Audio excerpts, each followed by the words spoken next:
There's a fun little thought experiment that I come to me in the practice. I ask them the very basic question, do you want to be well? And they kind of look at me like, well, of course I want to be well. I'm here, aren't I? Okay, I say that's fine, no problem there. So let me ask you a follow-up question. What are you willing to do in order to be well? And typically the answer is, whatever you say, Doc, I'm willing to do whatever it takes. And I say, okay, that's the number one most common answer that I do hear from people. But let me ask you a follow-up here, because it's interesting. You've just verbally committed to saying, yep, I'm willing to do whatever it takes. Well, I haven't told you what that's going to take yet. What if I told you that it's going to take you 5 years? What if I told you that it was going to cost you $100,000? What if I told you that there was going to be immense pain, discomfort along the way? And yes, let's assume for a second that I could guarantee you the outcome, which of course I can't do that. That's not the way that healing works. But let's presume all of these things. You've just committed to, Doc, whatever it takes, without fully understanding what the true nature of the situation is or what's actually going to be involved. Do you want to stick with that answer? And usually it's at this point where people pause just a little bit and reflect on things. It's like, okay, maybe I do need to get a little bit more information and find out what's actually going on. Now, do I ever recommend for people, 5-year things? Do I ever recommend, $100,000 things? No, I don't.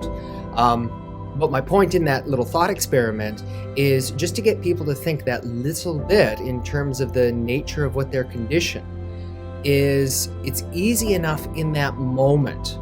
Even if you are feeling a little yuck, things like that, if you're feeling a little down in that moment, to say, yes, I'm willing to do whatever it takes to get through that. But in the same breath, as much as we would love to say that the healing process is always going to be a nice, straightforward line, that there's not going to be any pain, discomfort, or anything like that along the way, we can't guarantee that. And sometimes it means that people do need to go through periods of considerable difficulty in order to get to that healing state. Now, does that mean, and there's that common expression, oh, well, it's going to get worse before it gets better. Well, does that make it always true?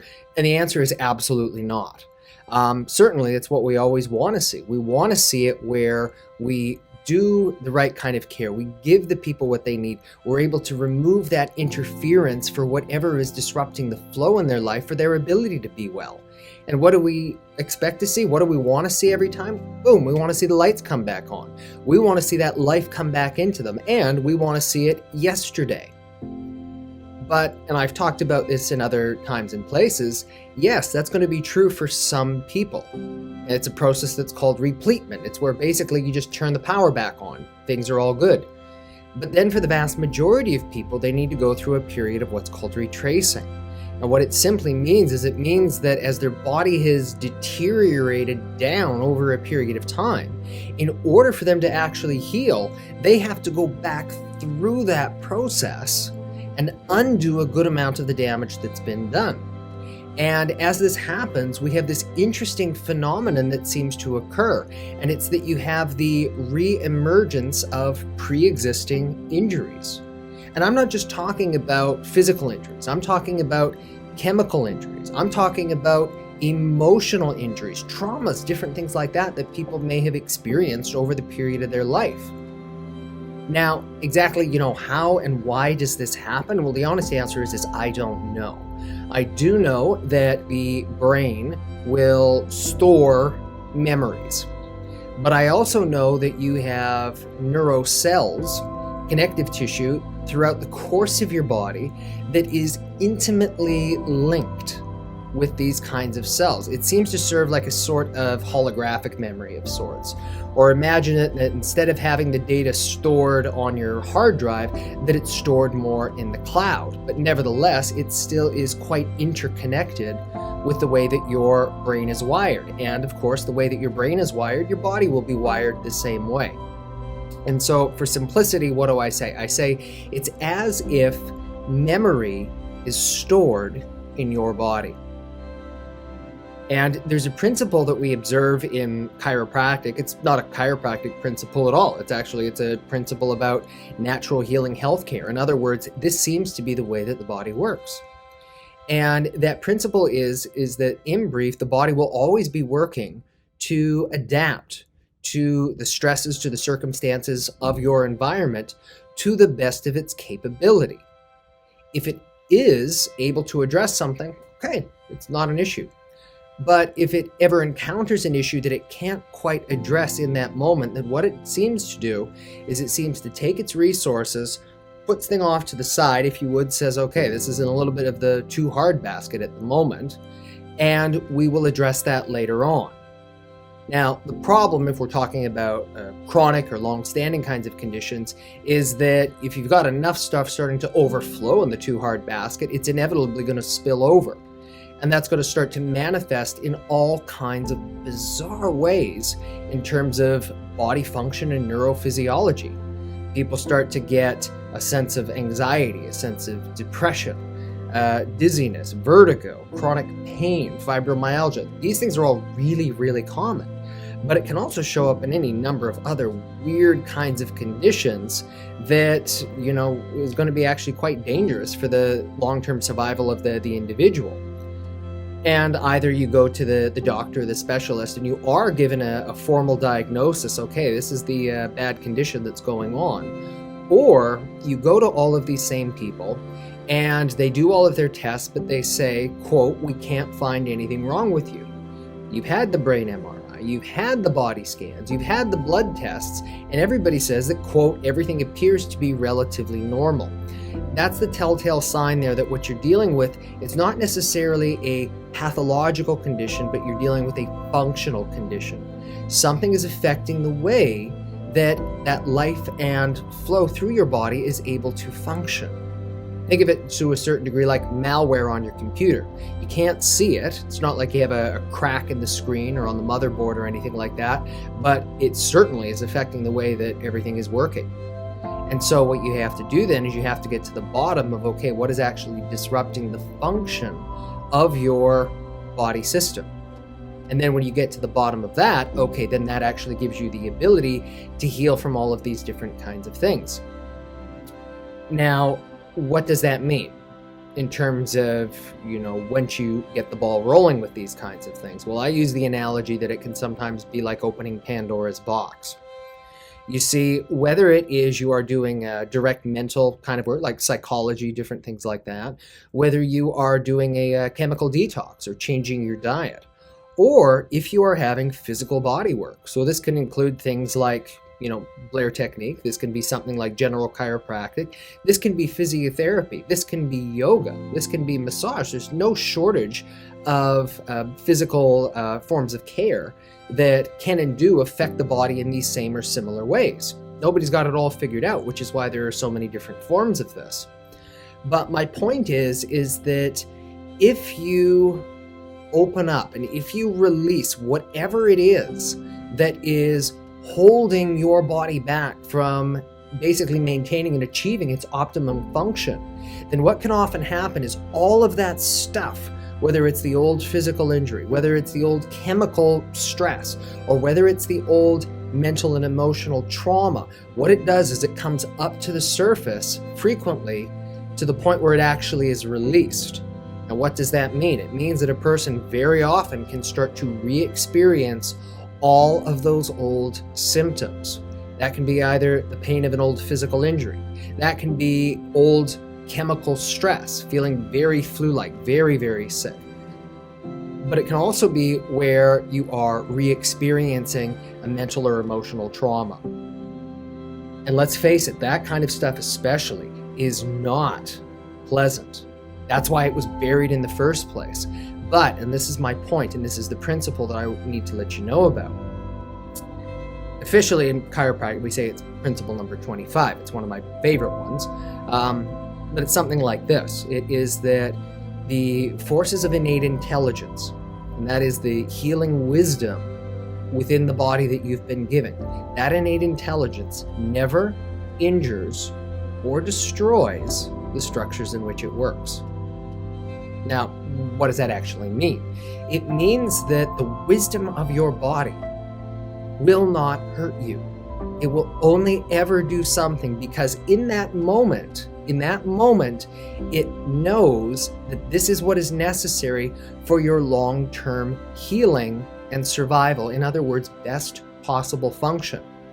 Now, will there be times where it's going to drag you a little bit through hell? Yes. And this is not fun. This is why when I ask people that question all the way back in the beginning, okay, what are you willing to do to be well? And they say, whatever it takes. It's like, okay, do you know that if you open Pandora's box here, it's not up to me. I don't get to control what's going to happen. And to a certain degree, you don't get to control it either. We've got to go along for a bit of a ride here. And we have to go with what your body is ultimately revealing to us he or she needs over the period of time in order to actually heal and so that you can recover, so that you can be well on the other side of this. Now, I repeat, does this mean that every single person is going to go through this? Absolutely not, but it's a possibility. And because it's a possibility, we do need to be aware of what is actually going on and about how all of this stuff gets stored in our body in the first place.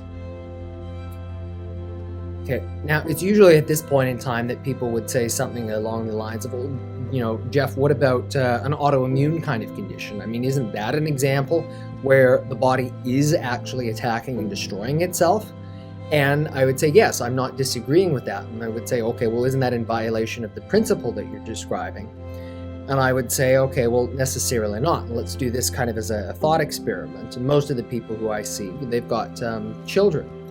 And I ask them something, you know, do you love your children? I say, well, of course I do. I said, okay, if you heard that your child was in the other room and they were behind a locked door and they were screaming for their life, what would stop you from getting in there? They said, absolutely nothing. And I said, oh, so you wouldn't worry that there's a locked door? You wouldn't try to bash it down? You wouldn't, even if there was a fire in there, you wouldn't risk your own life to save them? And they said, well, of course I would. I said, okay. It seems that the body does very much the same thing. It's either A, been deceived to a certain degree, and it is accidentally attacking itself, or what it's doing is it's perceiving that there's something inside of some of the cells, and they know that that's something, whatever it is, and we don't fully know what it is, but that something that's on the inside of it is going to be extremely destructive for its long-term survival. And what is it doing? It's engaging its own immune system to try for dear life to get this stuff out of there. The body will destroy, bad cells, different tumorous or cancerous kind of growths. They occur all of the time, but a normal functioning immune system should be able to destroy those cells. That's what's called apoptosis. The problem is if that normal function is ever disrupted, then you can have abnormal growths and all of this sort of stuff. So my point in this is that, does it mean that the body never destroys, its own cells? It's like, well, no, that's of course what it has to do. There has to be this normal, natural renewal of the body cells and of self in order for normal function to persist. Otherwise, it all just continuously accumulates. We see this in nature. You have to have seasons. There is life, there is death, there is turnover of all things. And when we try to deny that, when we try to keep always the good, never have the bad, eventually things blow up. Why? Because we're trying to disrupt the natural order.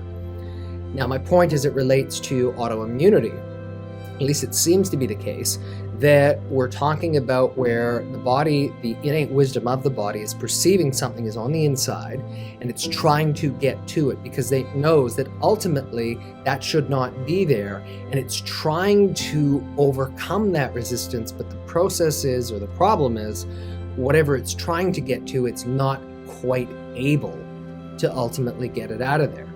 I mean, let's face it, we've exposed our environment or circumstances, the places where we live, with all kinds of different chemical substances and all that sort of stuff that does not really exist in nature. And so as a result, our body does not have mechanisms built in order to cleanse this stuff from our system. So it's going to recognize that there's a problem. It's going to say, okay, we're going to try to clear this out. But to a certain degree, it's trying to lift a 100-kilo barbell, but you're trying to do it with your teeth or with one hand tied behind your back or something like that. Doesn't matter if you're the strongest person in the world, you can't do it because your body doesn't have those built-in mechanisms. All things are possible, but within limitations of time and matter. And that also goes then to the healing process and kind of bringing this conversation around full circle. What that means then is that when a person is going through a healing process, firstly, we know we have to, give it time. We have to give that innate wisdom the time and opportunity to do the healing that is necessary. But in addition to that, we also have to appreciate that as that healing is occurring, we have to listen. We have to learn to listen to what our body is actually telling us. We've gotten really good at shutting it off. No, I feel fine. I feel okay. Everything is good as long as I don't have pain, and if I do, I can just take something to mask it up. We've gotten really good at ignoring what that subtle voice on the inside is telling us we actually need. And what will often happen as we are starting to go through that initial healing process is that voice again starts to come to the surface. It's going to tell us, it's going to show us things that in reality we may not like to hear. We may not want to hear it. But you know what? At the end of the day, if we actually do, if we want what we say we want to be well, and we'll do whatever it takes, then oftentimes what it means is that the very first thing we need to do, it's not to go to the chiropractor, it's not to go to the GP, it's not to go to the specialist, it's not to do all of this stuff. Usually the very first thing that we need to do is we need to stop, we need to get really quiet, and we need to be humble enough to be able to listen. Because it's only when we pause like that in the first place, when we listen, that small voice, the quiet one, is going to tell you that profound bit of truth that you need to hear. And it's in that space that is ultimately going to guide you through whatever the journey may bring, ultimately to that final goal where you do have the ability to be as well and healthy as you possibly can.